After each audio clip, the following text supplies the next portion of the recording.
orarmos ao Senhor. Meu Deus, eu quero perdoar o Senhor, Deus, para que cada vida, Deus, que ultrapassou, Deus, aquela porta, possa sentir a Tua presença, Deus, possa sentir a Tua boa mão sobre a vida de cada um, Senhor. Ó Deus, e como o salmista disse, ó Deus, ele possa crer, possa falar, ele possa declarar, ele possa adorar, ele possa engrandecer o nome do Senhor aqui nesta noite, ó Pai.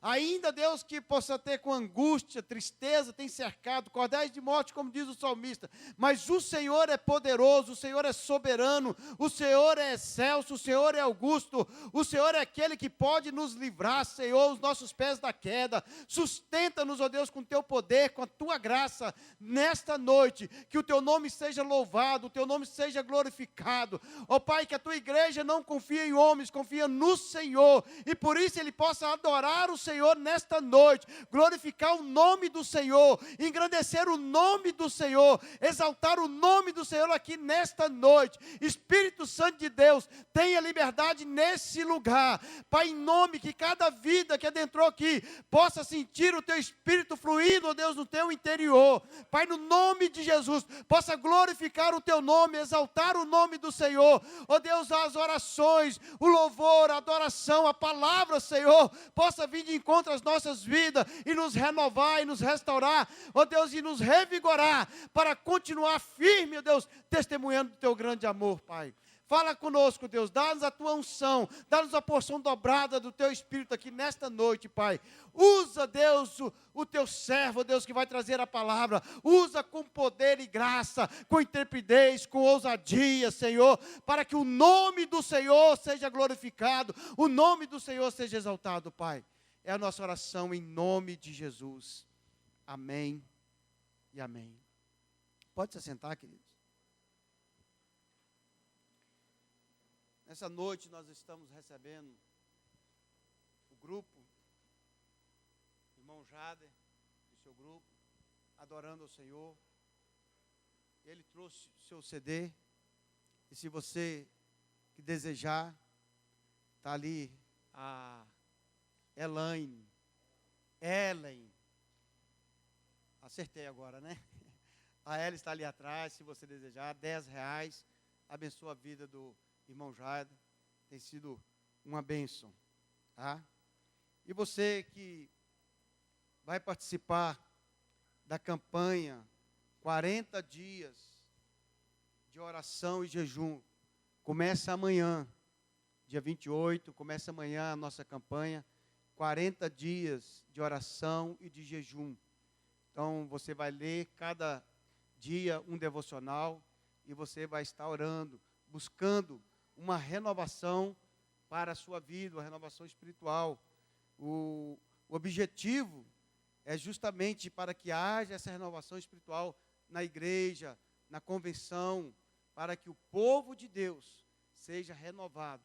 Então, começa amanhã a nossa campanha, e às quinta-feira nós estaremos aqui com essa campanha de 40 dias de oração e de jejum. E você que comprou o livro e ainda não pegou, a irmã Hilda está lá atrás, tenha liberdade, possa pegar com ela. Nos dias 2, 3 e 4, é a nossa clínica da alma, ali no C3. Você que pegou a sua inscrição, achando que ao pegar você está garantindo a sua vaga, eu quero dizer para você que não. Você precisa preencher, trazer o dinheiro, entregar ou para mim, ou para a irmã Hilda, ou na secretaria da igreja. Então, nos dias 2, 3 e 4, ali no C3, você pode já estar chegando por volta das 18 horas. Ali eu tenho certeza que vai ser uma bênção para a sua vida, um crescimento na sua vida espiritual. Nós temos também, querido, o grupo de crescimento. Eu quero até convidar o pessoal para passar um vídeo, uma chamada do grupo de crescimento. E no nosso boletim atrás, tem todos os endereços onde tem um grupo de crescimento. Isto é um pequeno...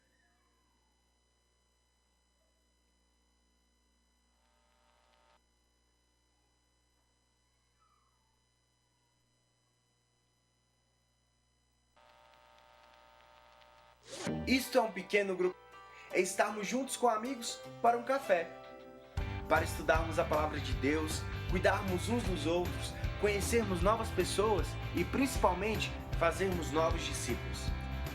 É convidar amigos para as nossas casas para conhecê-los melhor. E isso é uma ponte preciosa para que eles cheguem a Jesus e a Igreja de Cristo. O pequeno grupo é amizade, relacionamento, orar uns com os outros, é levar amigos a Jesus, é ser igreja. Aproveite a oportunidade e junte-se hoje mesmo ao pequeno grupo.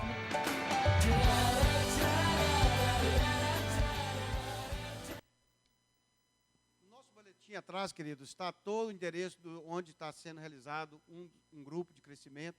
Então, se você ainda não participa, dá uma olhada, vê um local mais perto da sua casa, faça parte para o seu crescimento espiritual, para você ter uma comunhão com a igreja. Tá? O Guilherme pede para falar com relação ao acampamento de louvor. Restam 4 vagas, somente 4 vagas. Se nenhuma preencheu no primeiro culto, né? Se estiver preenchida, mas procura o Guilherme, ainda resta 4 vagas para o acampamento de louvor e adoração. Amém? Temos também o encontrão dos homens e famílias, que vai ser feito ali no sítio da Janete, no dia 24. Valor da inscrição, R$ 28. O irmão está lá atrás. Você que queira participar, um momento de você ter essa comunhão com os irmãos, tá? E a família, participe. É uma bênção. Eu tenho certeza que você vai ser grandemente abençoado ali nesses dias. Amém? Vamos adorar o Senhor?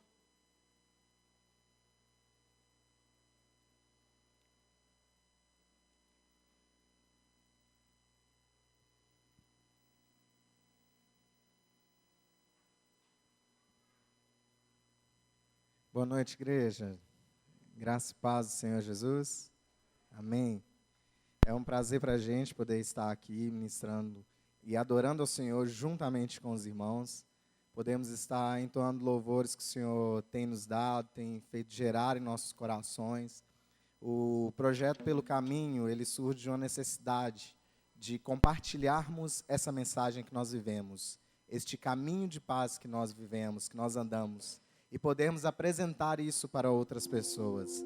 Isso em qualquer ambiente, seja ele dentro da igreja, seja ele fora das paredes da igreja, que a gente possa proclamar essa verdade, que muitas vezes a gente inclusive escuta sobre quem é Cristo, sobre sua verdade, mas ainda nos esquecemos como é andar pelo caminho, viver pelo caminho de Cristo.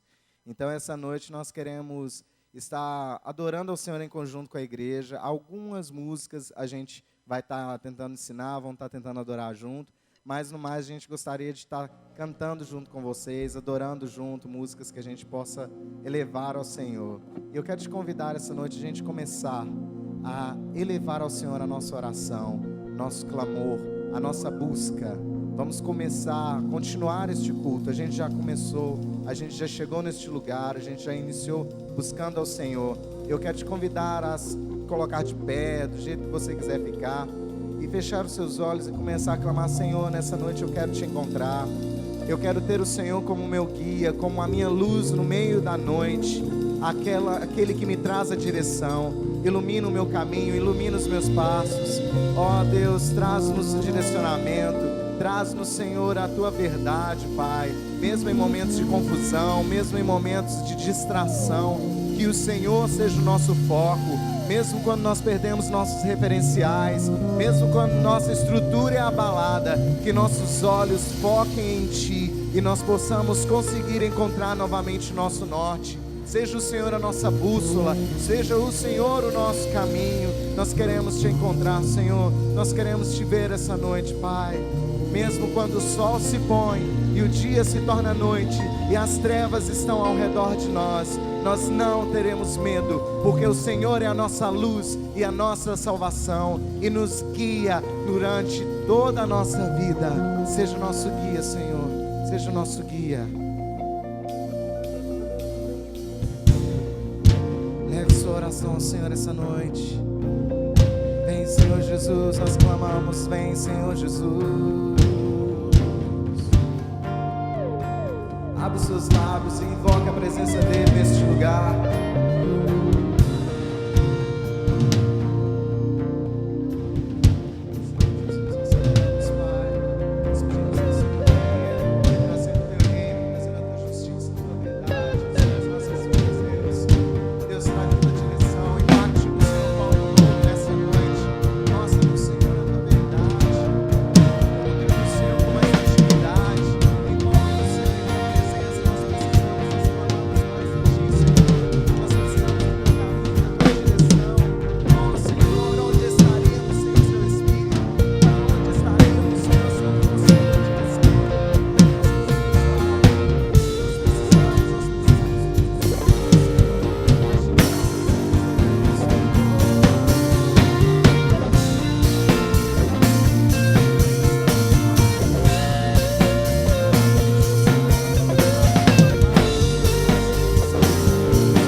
Hey!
pode fazer isso comigo?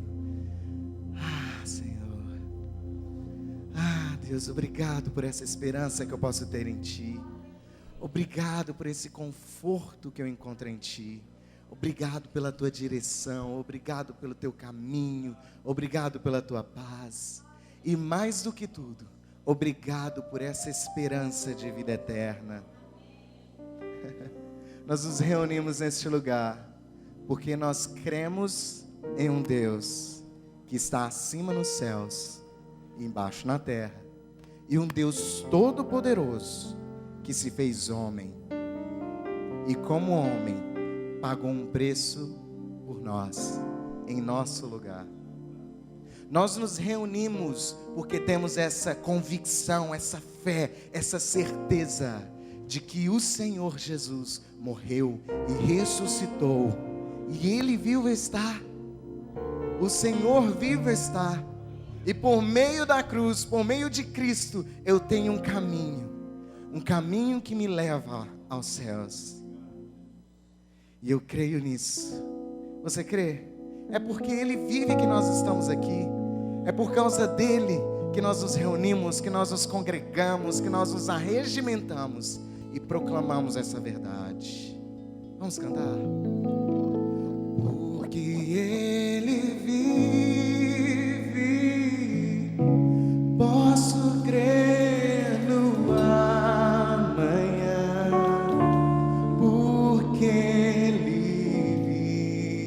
vive, temor não há, mas eu bem sei, eu sei que a minha vida está nas mãos do meu Jesus, que vivo está. Aleluia!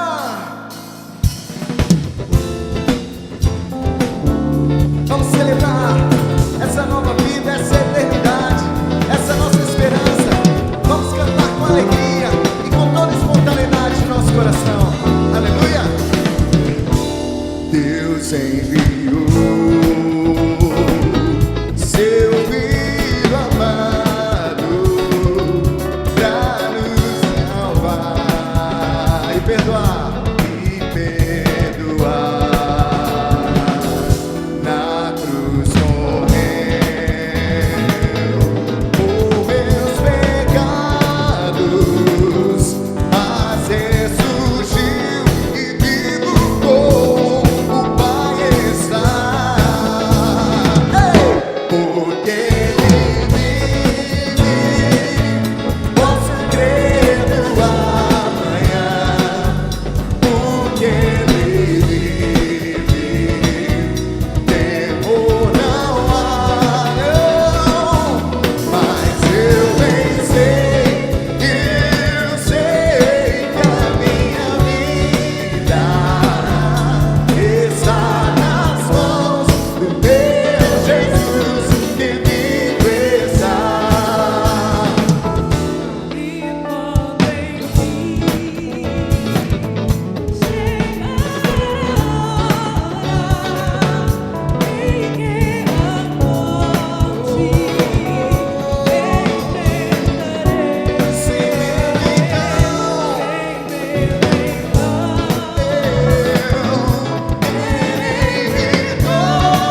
que poder nessa verdade, gente. Que poder é nessas declarações. Sabe, quando tudo parece que está dando errado, quando a gente está tentando, a gente perde emprego, a gente tem uma conta que surge do nada, rola um problema na escola do nosso filho, as circunstâncias elas simplesmente acontecem, e aquilo tem um poder tão grande para nos abater. E quando a gente se reúne, quando a gente junta com o povo de Deus, quando a gente canta junto a esperança de vida eterna, não há o que temer, nada há que possa se levantar contra nós, porque nós não tememos más notícias, nós não tememos nada que venha nos dizer, declarar nada de errado, porque nós somos firmes na promessa que está no Senhor. Problemas virão, situações acontecerão, neste mundo teremos aflições, mas teremos bom ânimo, porque o bom pastor que dá a sua vida pelas suas ovelhas, Ele nos resgatou e nos mostrou um bom caminho. Queridos, existe uma canção que Deus nos inspirou a cantar e a ministrar, que conta dessa verdade. O Senhor é o nosso bom pastor, e nós seguimos a sua voz. O bom pastor, Ele dá a sua vida pelas ovelhas, e as ovelhas reconhecem a voz do pastor. Ele as chama e elas vêm. Você tem respondido ao chamado do Senhor? Você tem conseguido identificar a voz do Senhor? Que nossa canção a gente possa conseguir aprender isso. A gente gostaria de ensinar o coro dela para a gente tentar cantar junto. E enquanto ela se constrói, a gente vai tentando perceber uma verdade, trazendo a reflexão. Será que eu tenho ouvido a voz de Deus? Será que nas circunstâncias, nos momentos de confusão, eu tenho conseguido ouvir a voz do meu pastor, do meu bom pastor? Nós temos muitos bons pastores aqui nessa igreja, né? Essa igreja é reconhecida de excelentes pastores. Mas existe um pastor muito mais excelente, a Bíblia chama de bom. E Ele usa a sua voz para nos chamar. E o coro dessa música é assim, pode soltar aí no Data Show, querido? O coro da música, tu é bom pastor.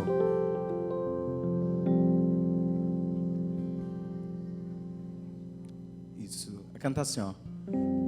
Tu és meu bom pastor, seguirei a tua voz onde for. Tu és a minha esperança e eu te esperarei. Vamos tentar cantar de novo? Tu és meu bom pastor,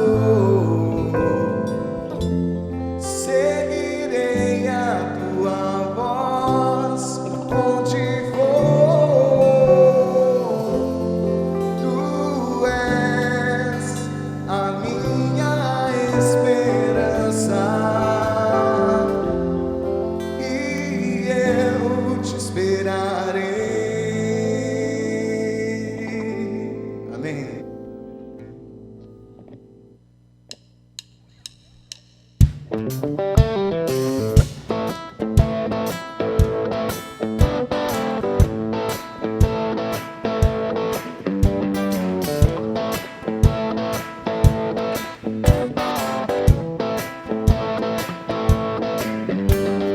Eu mais gostaria de sair dessa condição, tentar não me perder no meio desta confusão de sentimentos,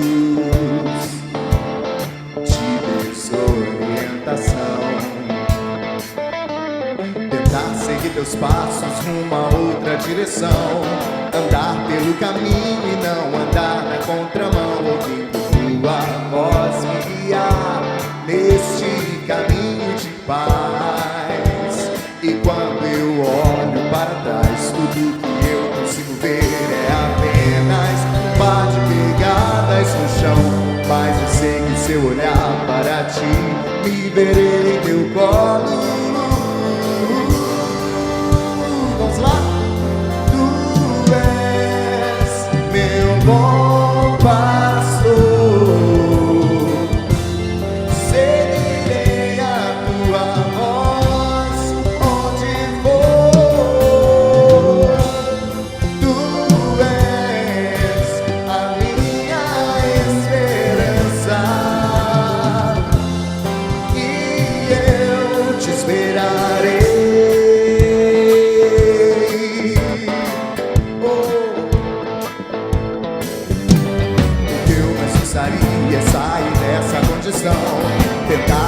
perder no meio dessa confusão de sentimentos, de desorientação. Tentar seguir teus passos numa outra direção, andar pelo caminho e não andar na contramão, ouvindo tua voz me guiar neste caminho de paz. E quando eu olho para trás, tudo que eu consigo ver é apenas um par de pegadas no chão. Mas eu sei que se eu olhar para ti, me verei em teu colo.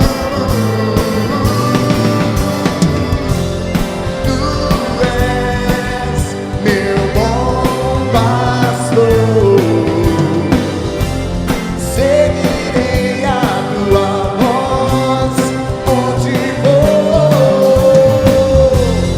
Tu és a minha esperança e eu te esperarei, te esperarei. Tu és meu bom pastor, seguirei a tua voz por onde você for.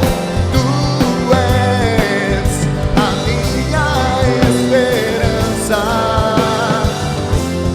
e eu te esperarei.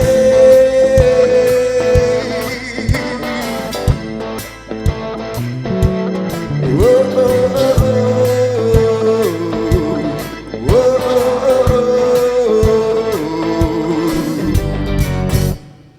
Aleluia.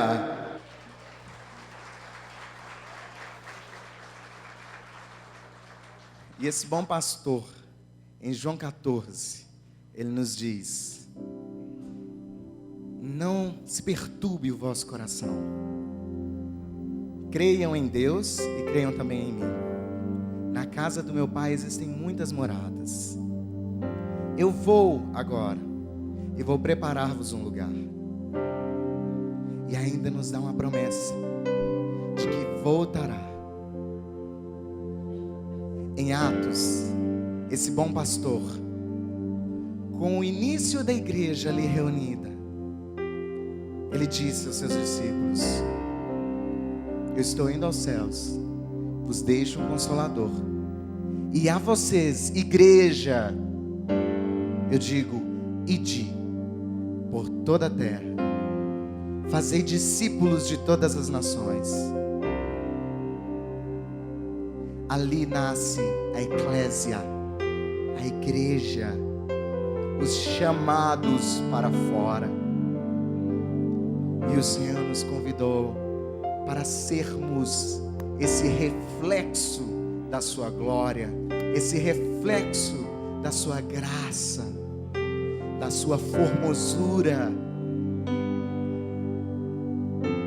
Eu quero te convidar a fechar os seus olhos, erguer as suas mãos e dizer, você que quer, você dizer: Senhor, eu quero ser esse reflexo, eu quero ter em mim a chama acesa para apregoar a tua palavra. Eu quero revelar a tua formosura, a tua beleza, a tua graça, a tua majestade. Eu quero proclamar a tua palavra por onde eu for. Eu quero proclamar a tua verdade em todo lugar onde eu for. E te dar a glória, e te dar o louvor, e te dar a glória, e te dar o louvor. Oh Deus, continue orando, querido, vai orando e clamando ao Senhor.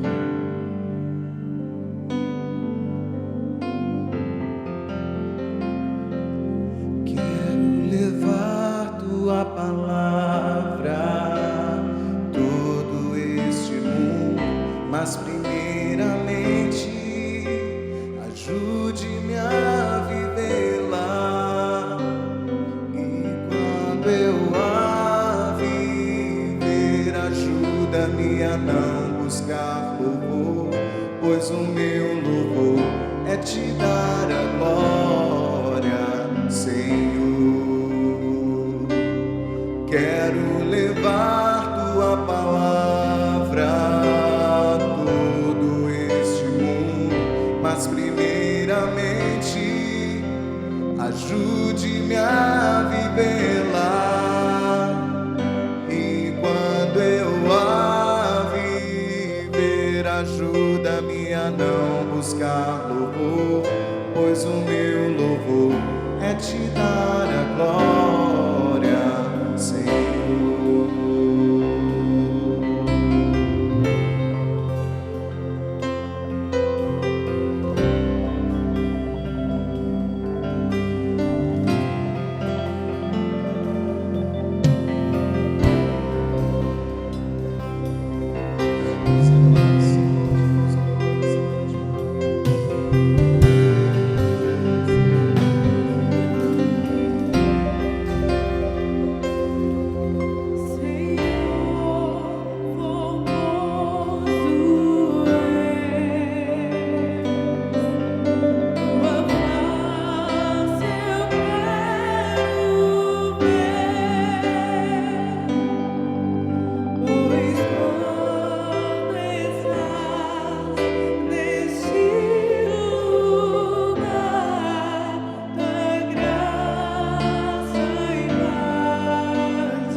fazer uma oração com você neste momento. Você que quer reconhecer a voz do bom pastor, aquele que te guia, mesmo quando o sol se põe no deserto, aquele que morreu e ressuscitou por você. Você quer renovar um compromisso, uma aliança com o Senhor essa noite, ser dependente, totalmente dependente do que esse Senhor lhe traz, do seu alimento, da sua palavra, ser aquilo que venha sustentar a sua vida. Coloque a sua mão no seu coração. E se você concordar com a minha oração, que você diga: Senhor, eu quero isso para a minha vida, eu quero viver isso. E faça seu momento com o Senhor essa noite.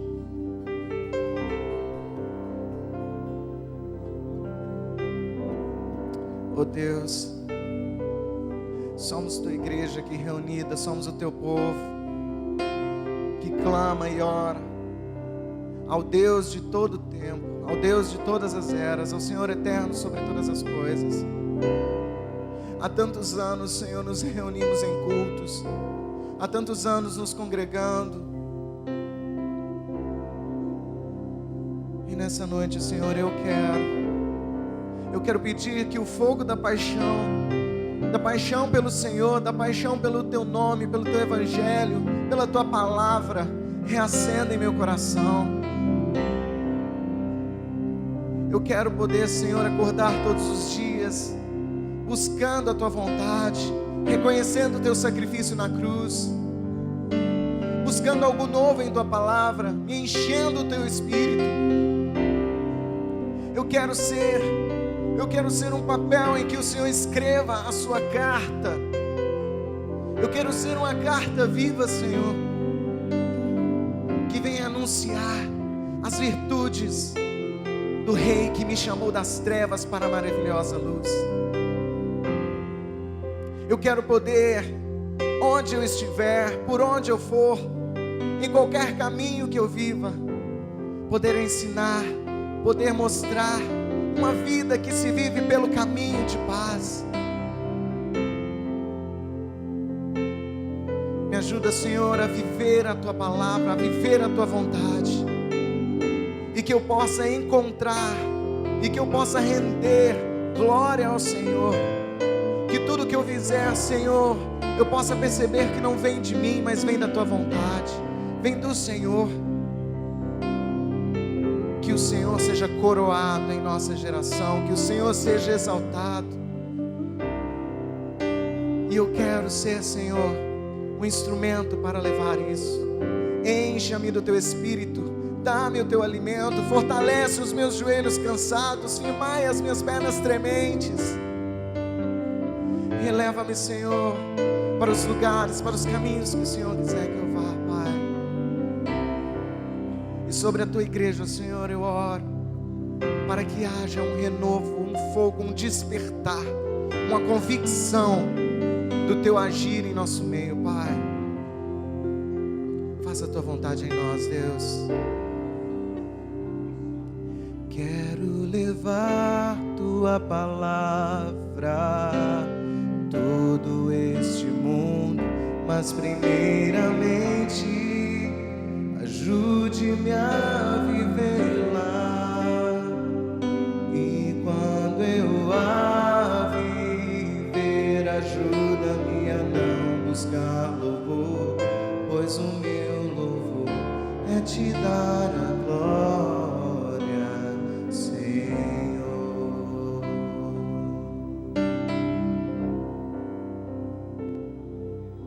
Dedicamos nossas vidas ao Senhor nessa noite.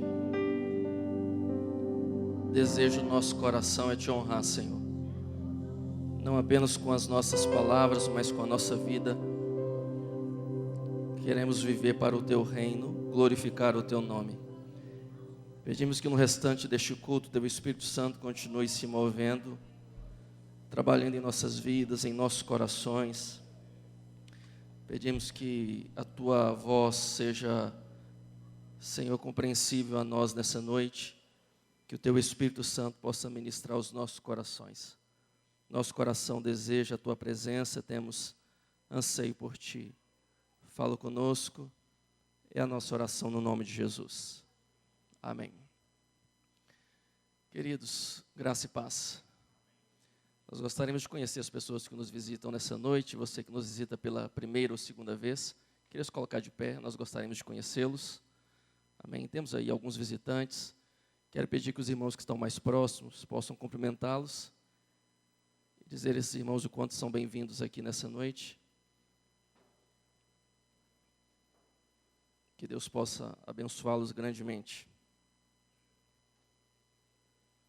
Amém. Deus abençoe. Fique à vontade, podeis assentar. Apesar de não ser nem a primeira nem a segunda vez que nos visita, quero fazer menção a um casal que está aqui nessa noite, pastor Stephenson, sua esposa Leila. É um prazer recebê-los aqui.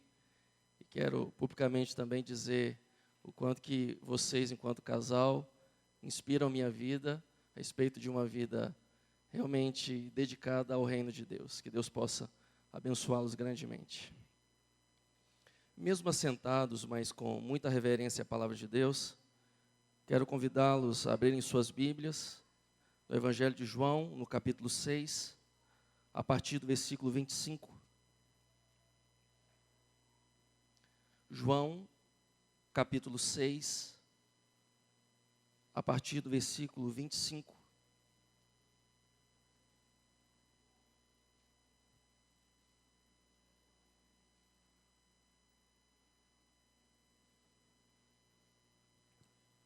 João capítulo 6, a partir do versículo 25, diz assim: Quando o encontraram do outro lado do mar, perguntaram-lhe: Mestre, quando chegaste aqui?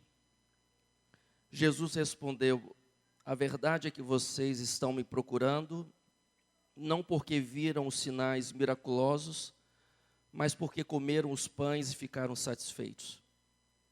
Não trabalhem pela comida que se estraga, mas pela comida que permanece para a vida eterna, a qual o Filho do Homem lhes dará.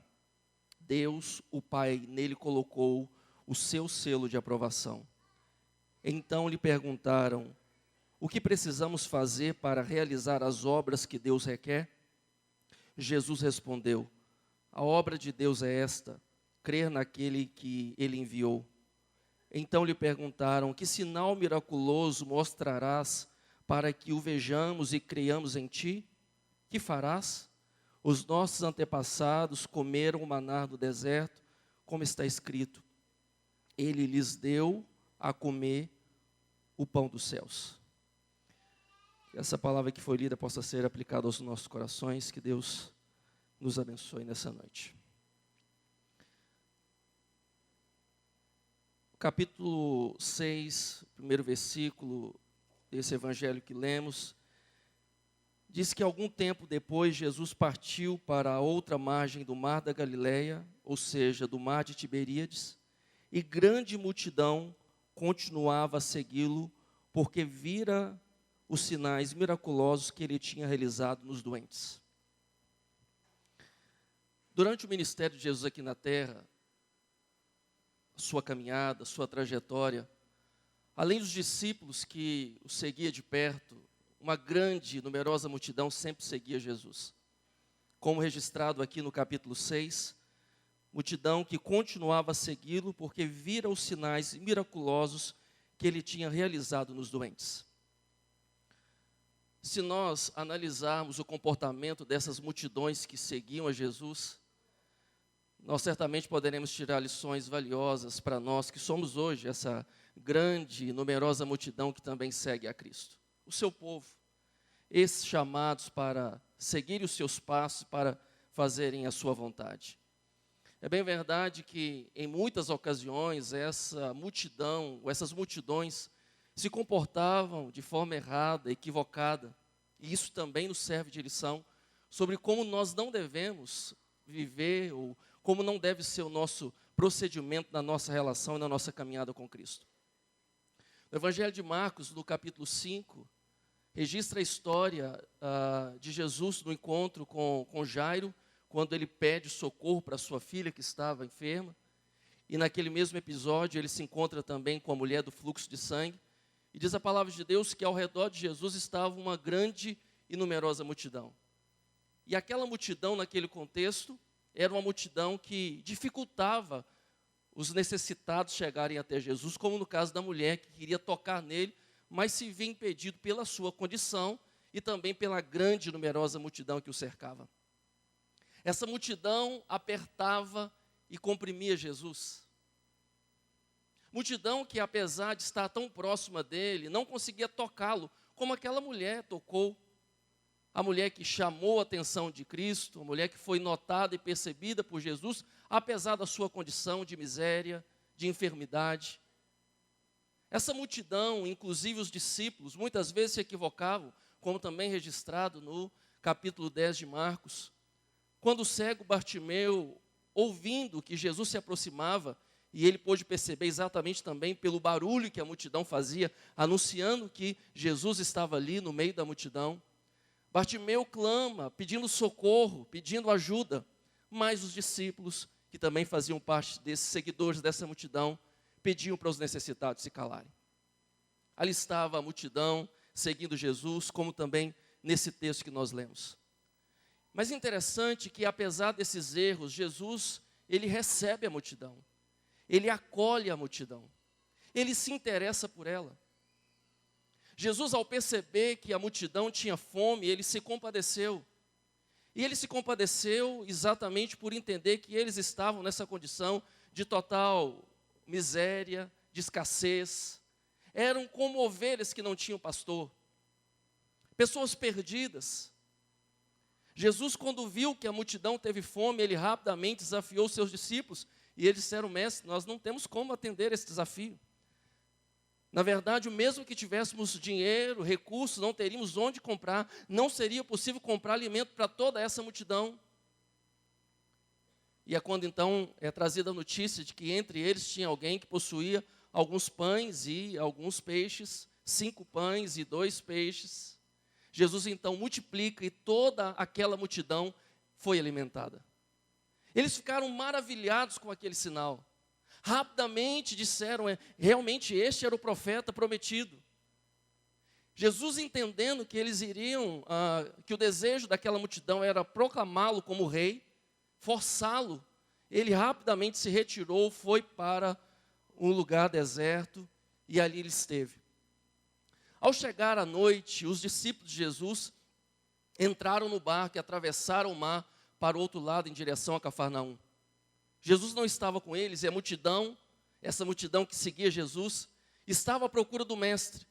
Viram que os discípulos haviam seguido para o outro lado, mas Jesus não tinha ido com eles.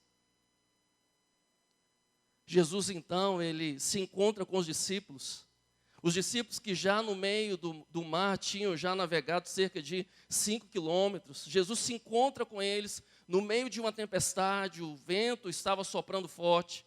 Jesus vai andando sobre as águas, entra no barco e chega com eles até o outro lado. A multidão, no outro dia, quando amanheceu, percebeu que os discípulos não estavam ali, que o barco que os discípulos tinham seguido, Jesus não tinha ido. Jesus não tinha seguido com eles, mas ao perceber que Jesus ali não estava, a multidão também faz o mesmo caminho, atravessa o mar, chegando do outro lado até Cafarnaum, exatamente nesse versículo que nós lemos, no versículo 25. Quando o encontraram do outro lado do mar, perguntaram-lhe: mestre, quando chegaste aqui? E se vamos continuar analisando a postura dessa multidão que segue a Jesus, eu arriscaria dizendo que muitas vezes a multidão dos que seguem a Jesus faz perguntas que não têm nenhum sentido. De fato, o que eles desejavam perguntar não era exatamente quando Jesus havia chegado ali, mas como. Era para eles estranho, não fazia nenhum sentido, porque eles ficaram observando e Jesus não tinha entrado em nenhum dos barcos. E que bom que Deus não segue exatamente a lógica humana, que bom que o nosso Deus não está limitado aos nossos caminhos, nem aos nossos recursos. Ele é poderoso para abrir o mar, para andar sobre o mar, Ele é poderoso para fazer o seu próprio caminho. Que bom que o Senhor nos surpreende em algumas situações em que nós achamos que temos a certeza de como as coisas acontecerão. Que bom que o Senhor nos surpreende e Ele faz caminhos que são mais elevados que os nossos. A multidão queria entender. A multidão estava curiosa e por isso perguntou: mestre, quando chegaste aqui? E interessante que Jesus não se propõe a responder a pergunta que eles fizeram. Rapidamente, Jesus agora já parte, parece que para uma outra abordagem, quando ele responde: a verdade é que vocês estão me procurando não porque viram sinais miraculosos, mas porque comeram os pães e ficaram satisfeitos. A pergunta da multidão era: como o Senhor chegou aqui? Qual caminho o Senhor usou? Quando foi? Porque não vimos sair de nenhum lugar e de repente o Senhor já está aqui. Jesus não responde a essa pergunta, como também não respondeu a pergunta dos discípulos, quando no momento da sua ascensão, depois da sua ressurreição, os discípulos queriam saber se aquele era o momento em que o Senhor restauraria o reino a Israel. E ele fala: não vos compete saber os tempos ou as épocas que o Pai reservou para a sua exclusiva vontade, mas, parece que ele muda de assunto, ele fala: mas recebereis poder ao descer sobre vós o Espírito Santo. Se não era competência dos discípulos entenderem os tempos e as épocas, inclusive sobre a volta do Cristo, ele então diz a eles o que era a competência deles: que eles cumprissem a missão de anunciar o Evangelho, que recebessem o poder para que caminhassem nessa missão que o Senhor havia os designado. Aqui a multidão pergunta: Senhor, quando o Senhor chegou? E ele diz a eles, ele responde com um confronto, dizendo: a verdade é que vocês estão me procurando, não porque viram sinais miraculosos, mas porque comeram os pães e ficaram satisfeitos. Além de fazer perguntas equivocadas, muitas vezes, a multidão que segue a Jesus é uma multidão que o busca com as motivações também equivocadas. Jesus rapidamente, ao perceber a motivação daquela multidão, e Jesus sabe a motivação do nosso coração, Jesus sabe exatamente qual a sua motivação em estar aqui neste culto nessa noite. Ele é capaz de sondar o seu interior, mais do que só as suas atitudes, que são demonstradas externamente pelos gestos de levantar ou não a mão, de levantar ou não, de se assentar ou não, de cantar ou não. Qualquer coisa que a gente possa expressar externamente pode representar um pouco da nossa motivação, mas Deus conhece muito mais, Ele conhece a motivação do nosso coração. Bastou que a multidão perguntasse para Jesus sobre o caminho que ele tinha percorrido, para que ele percebesse qual era a intenção deles, e ele os confronta a multidão dizendo: vocês estão aqui com motivação errada. Interessante que em muitos outros contextos Jesus desaprova o fato das pessoas buscarem sinais. Mas aqui a reprovação de Jesus ainda é mais severa, porque ele diz: olha, se você estivesse buscando só pelos sinais, já seria ruim. Mas pior do que isso, nem mesmo os sinais, nem mesmo o sinal que foi realizado na multiplicação dos pães e dos peixes foi suficiente para motivá-los a me buscar. Na verdade, vocês estão com a motivação ainda mais equivocada. Vocês estão buscando apenas por causa do pão.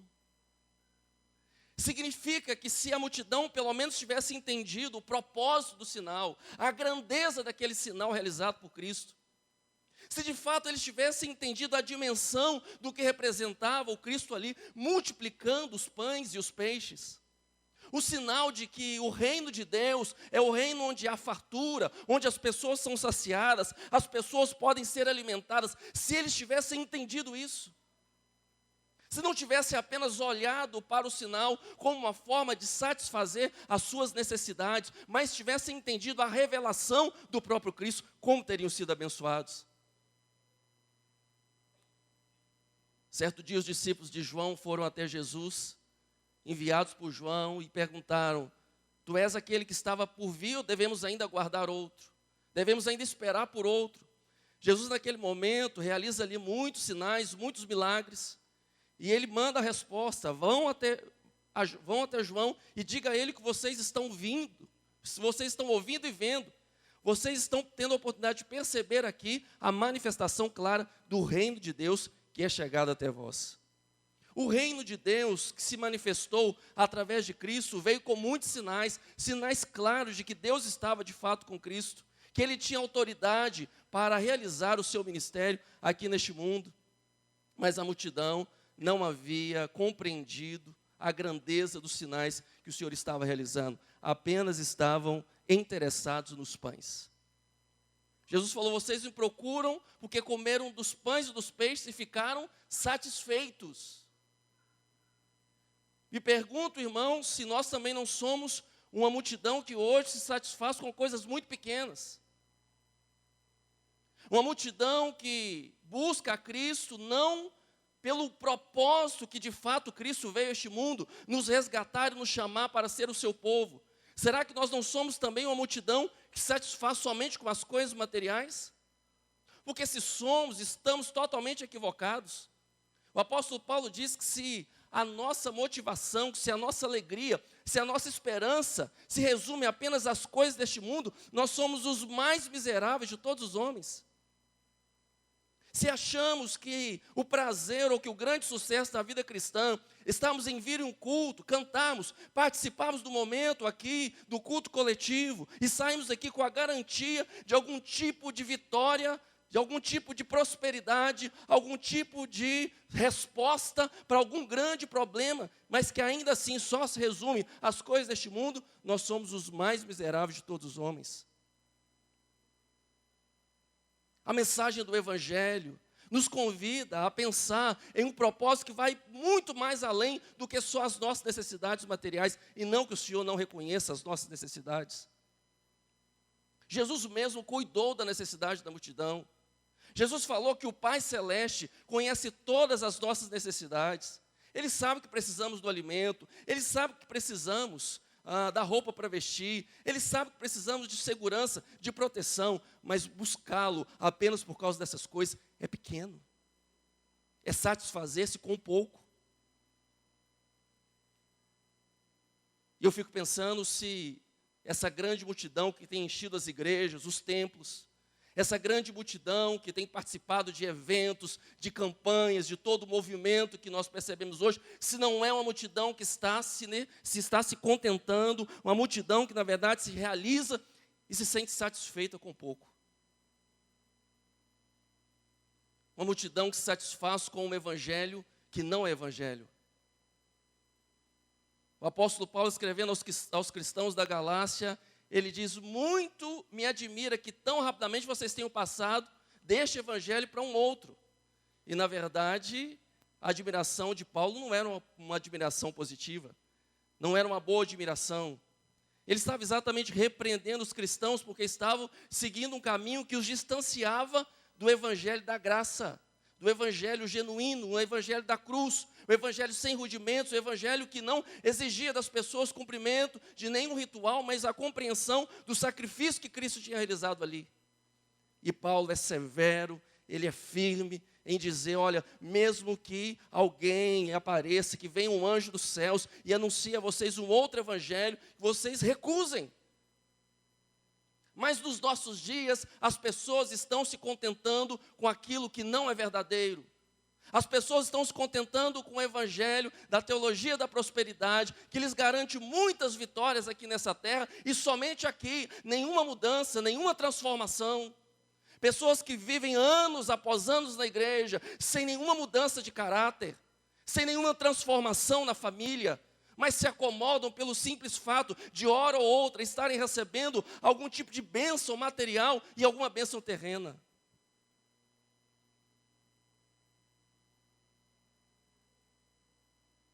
Vocês estão procurando apenas porque ficaram satisfeitos com os pães que comeram. Nada mais do que isso. Não é outra motivação. E aí Jesus segue no versículo 27, dizendo: não trabalhem pela comida que se estraga, mas pela comida que permanece para a vida eterna, a qual o Filho do Homem lhes dará. Deus o Pai nele colocou o seu selo de aprovação. Não trabalhem pela comida. A comida que perece, a comida que se estraga. Jesus estava falando para uma multidão que era uma multidão trabalhadora. Uma multidão que trabalhava muito para ganhar pouco, que muitas vezes explorada, pouco tinha de retorno do seu trabalho. Talvez exatamente por isso eles ficaram muito impressionados com a possibilidade de comer pão sem precisar trabalhar.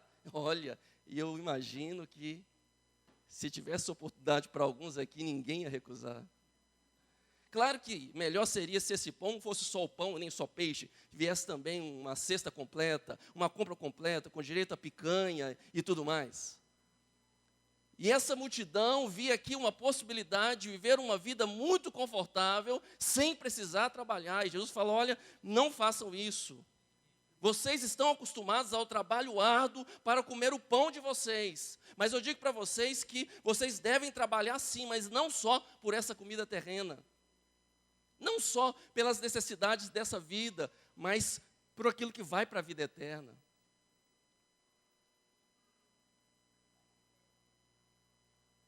Algumas pessoas estão trabalhando, mas não conseguem alcançar nenhum resultado do seu trabalho.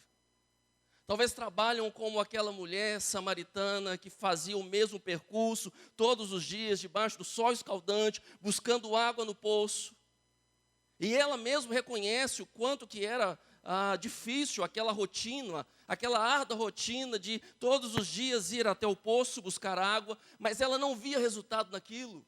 A sua vida continuava vazia, continuava sem sentido. Por isso, ao ouvir também as palavras de Cristo, lhe prometendo a possibilidade de experimentar de uma água que lhe saciaria, ela logo lhe pede, me dá dessa água, para que eu não tenha mais que voltar nesse poço.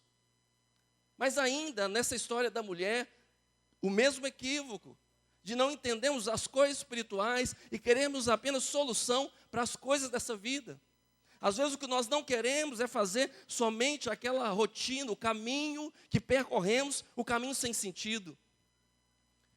Talvez por isso, Salomão, escrevendo Eclesiastes, ele pergunta, o que o homem ganha com todo o seu trabalho, com que tanto se afadiga debaixo do sol?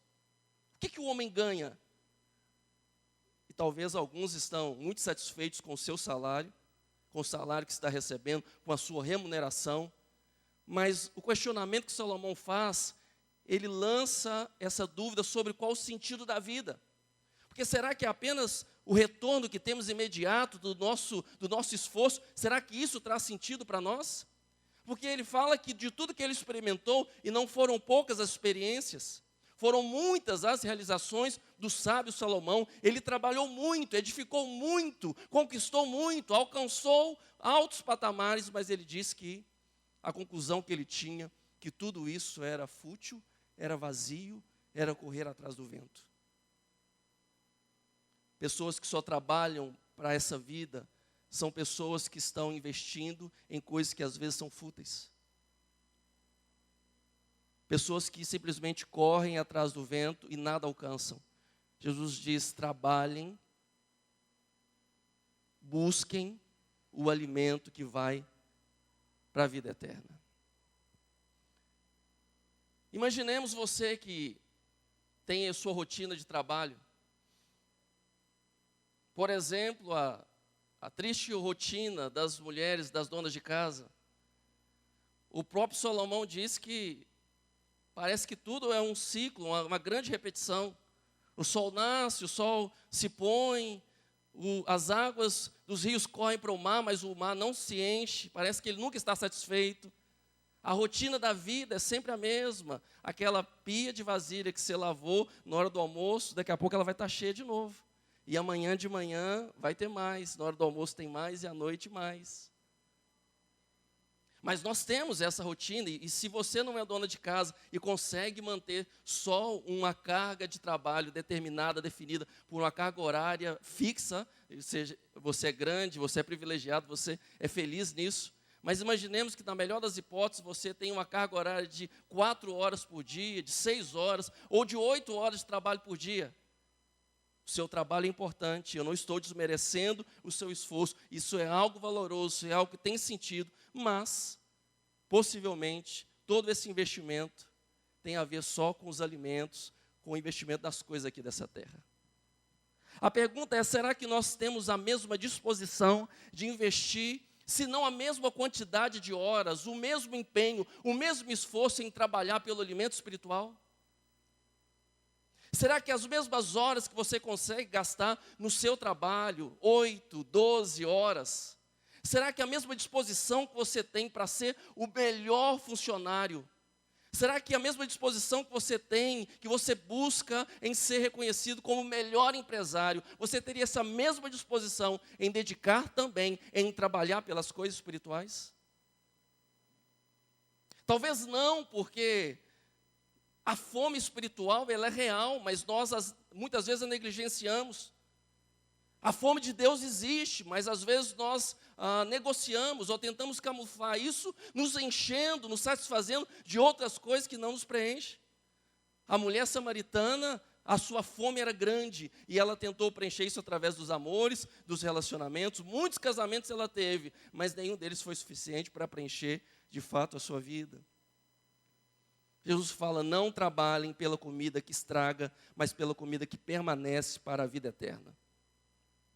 Versículo 28, então lhe perguntaram: o que precisamos fazer para realizar as obras que Deus requer? E agora parece que eles estão entrando no ritmo. Parece que a multidão agora começa a fazer algum tipo de pergunta que faz sentido. Eles elevaram a compreensão para algo agora que é espiritual, mas ainda assim há algum equívoco, porque certamente quando eles perguntam sobre as obras que eles poderiam realizar, estavam eles pensando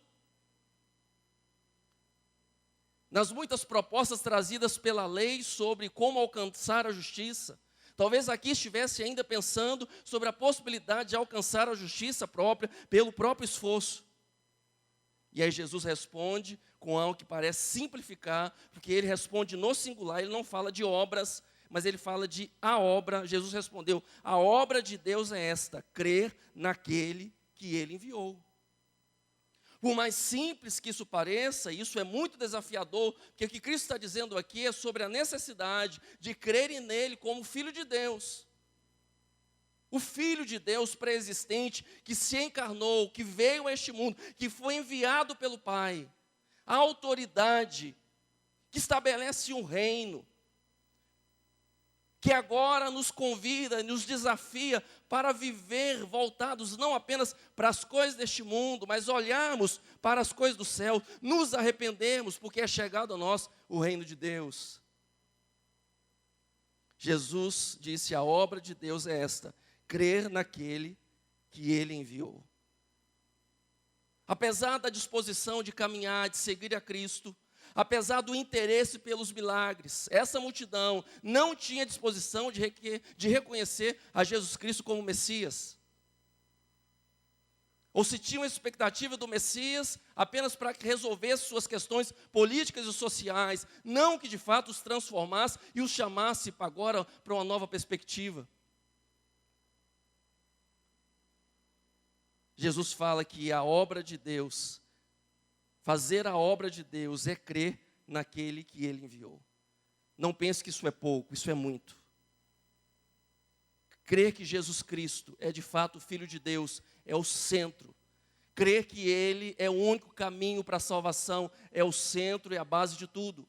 Não existe outra forma de agradarmos a Deus, de nos aproximarmos de Deus, sem reconhecermos essa verdade central do Evangelho. Que o Filho de Deus se encarnou, que veio a este mundo, se entregou, morreu por nós, ressuscitou e abriu para nós também o caminho para a ressurreição, o caminho agora para a comunhão com o Pai.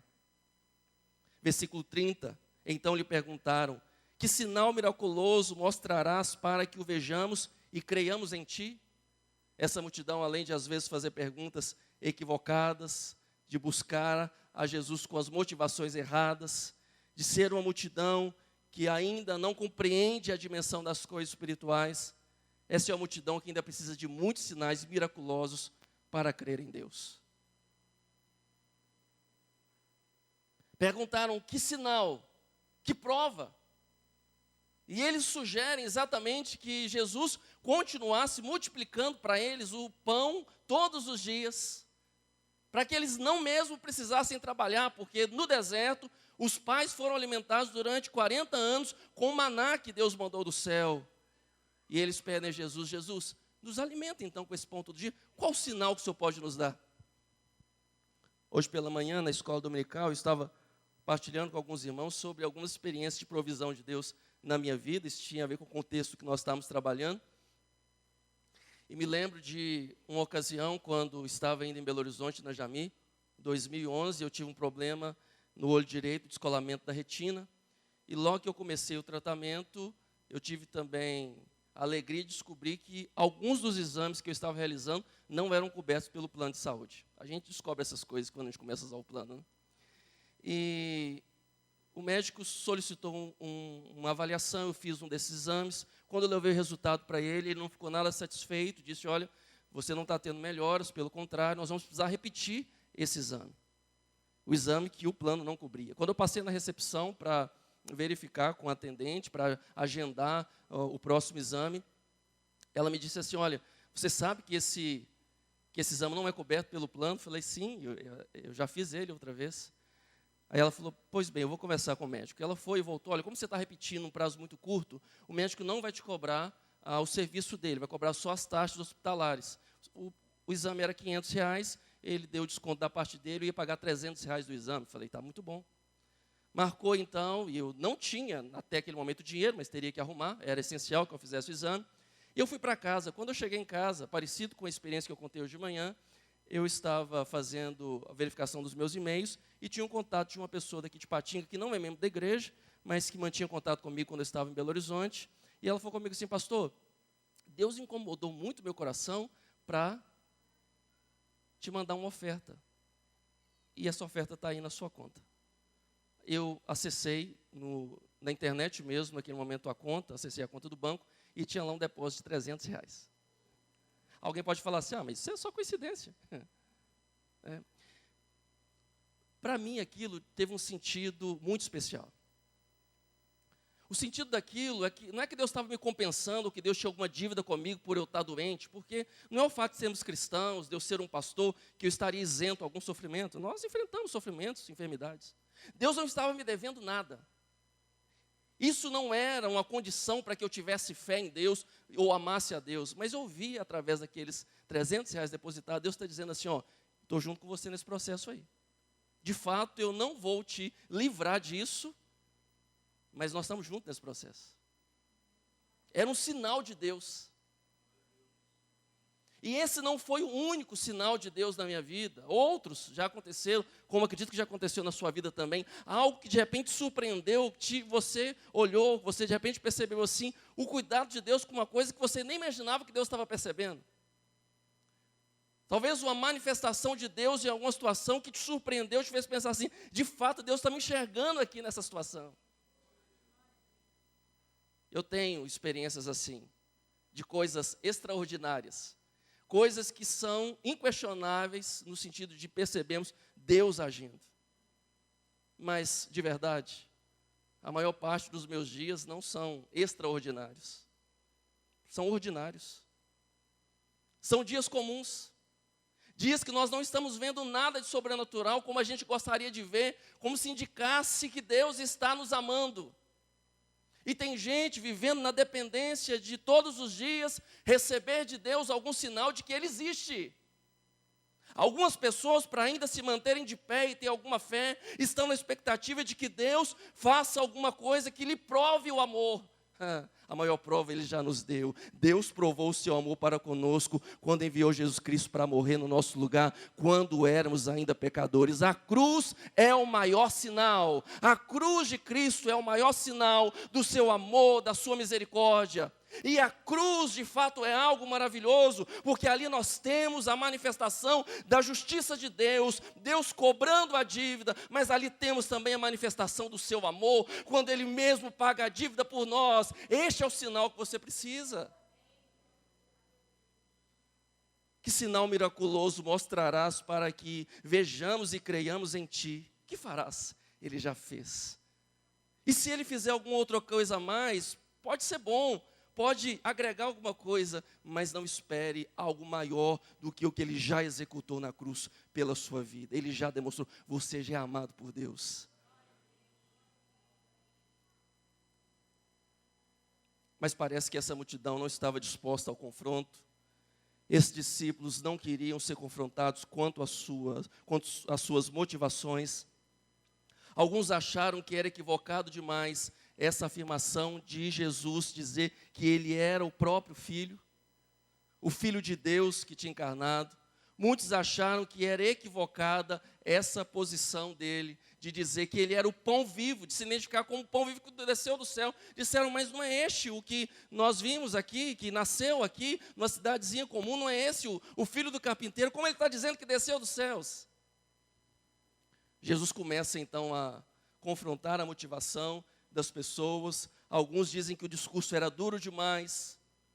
E se de repente essa multidão que estamos analisando aqui não nos serve muito como exemplo positivo, talvez possamos tomar como exemplo o exemplo de Pedro, o discípulo que também, junto com os demais, foi confrontado e Jesus disse, vocês também não querem desistir?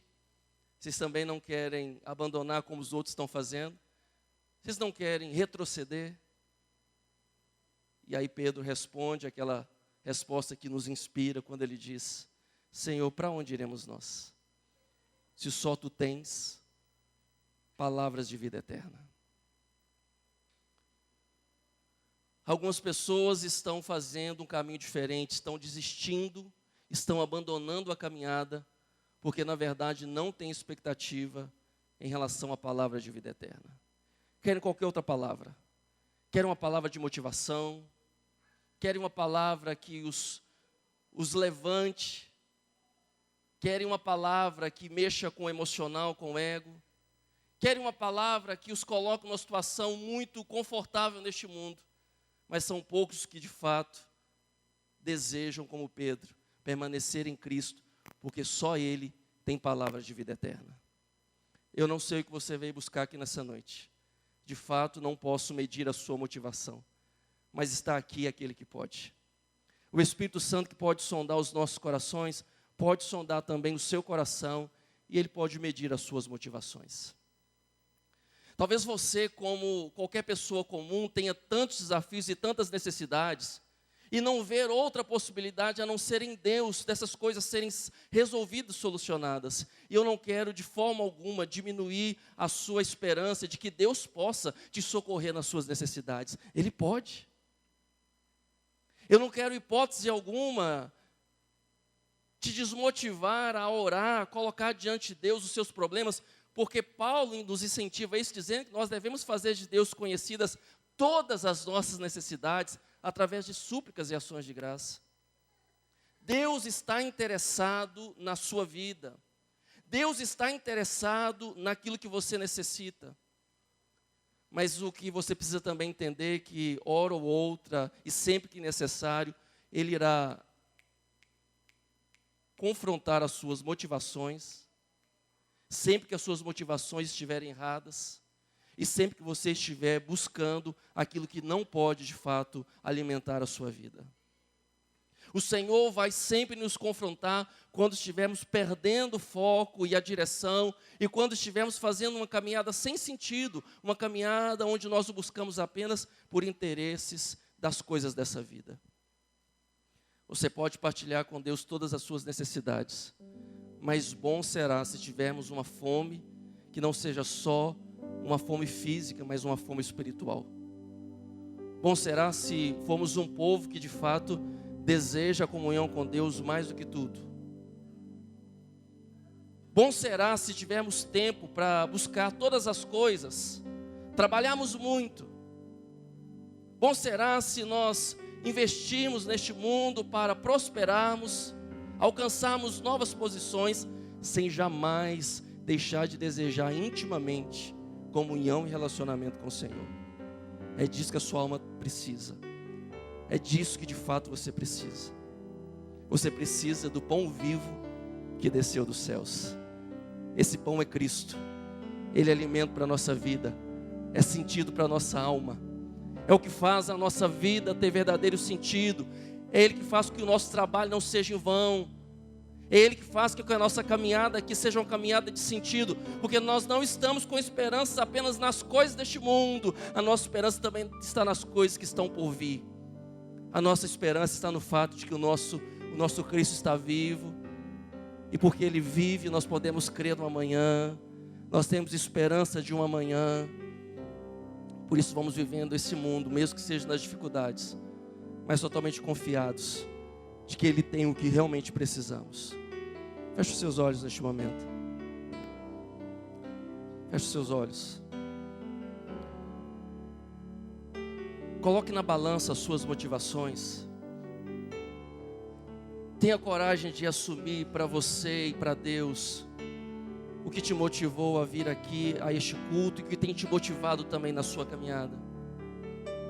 Tenha coragem de olhar para dentro de você mesmo, analisar a sua vida e perceber se talvez você não está trabalhando tanto, buscado tantas coisas, investido todo o seu tempo em coisas que não têm trazido nenhum resultado. Tenha coragem de analisar se na mesma proporção que você tem lutado pelas coisas deste mundo, se você tem lutado também pela sua vida espiritual, você tem buscado o alimento também espiritual. Tenha coragem de analisar isso nessa noite. Tenha coragem também de analisar se talvez a sua fé não tem sido a fé que tem buscado constantemente provas e sinais, além da maior prova que Ele já nos deu, que é a sua morte ali na cruz. E quem sabe ao analisar tudo isso, se você reconhecer alguma coisa de erro, de pecado e equívoco, você pode tomar emprestadas as palavras de Pedro e dizer: Senhor, eu não quero desistir, eu não quero ir buscar sentido em outro lugar, eu não tenho para onde ir, porque eu sei que só Tu tens palavras de vida eterna. Se você está de fato buscando palavras de vida eterna, é em Cristo que você vai encontrar. Menos do que isso você pode encontrar em outros lugares, mas palavras de vida eterna, somente nele você pode encontrar. Sentido para a sua vida é somente no Senhor. E com os olhos fechados, eu quero perguntar se alguém que entrou aqui nessa noite, que ainda não havia tomado uma decisão por Cristo, alguém que talvez ainda não tinha assumido o compromisso de caminhar com o Senhor, de tê-lo como alimento verdadeiro, como Senhor da sua vida, e gostaria de fazer isso nessa noite, levante a sua mão no seu lugar, nós gostaríamos de orar por você. Alguém nessa noite gostaria de receber Jesus Cristo como Senhor e Salvador? Levante a sua mão. Alguém que estava caminhando distante da vontade de Deus e que gostaria de reconciliar com Cristo nessa noite, voltar aos caminhos, assumir o compromisso de viver exclusivamente para Cristo. Alguém gostaria de se reconciliar com o Senhor? Levante a sua mão. Se não há, gostaria que toda a igreja se colocasse de pé neste momento. Nós estamos encerrando e gostaríamos de, ainda nessa oração, te dar a oportunidade de, quem sabe, assumir o compromisso com o Senhor, de nessa semana que está se iniciando, se esforçar um pouco mais em trabalhar pelo alimento espiritual. Talvez você não vai ter como mudar a sua rotina, a sua carga horária de trabalho, mas quem sabe você pode encontrar espaço para buscar um pouco mais do alimento espiritual. Se isso faz sentido para você, fale com Deus agora. Se isso faz sentido para você, faça esse compromisso com o Senhor. Deus, estamos diante de Ti, te agradecemos porque o Senhor é alimento para a nossa vida, o Senhor é alimento para a nossa alma. Te agradecemos porque o Senhor preenche o nosso coração, nós somos satisfeitos em Ti. E a nossa satisfação não está no fato de não termos problemas, porque nós temos, enfrentamos lutas. Mas estamos aprendendo, como o apóstolo Paulo disse, a viver contente em toda e qualquer situação.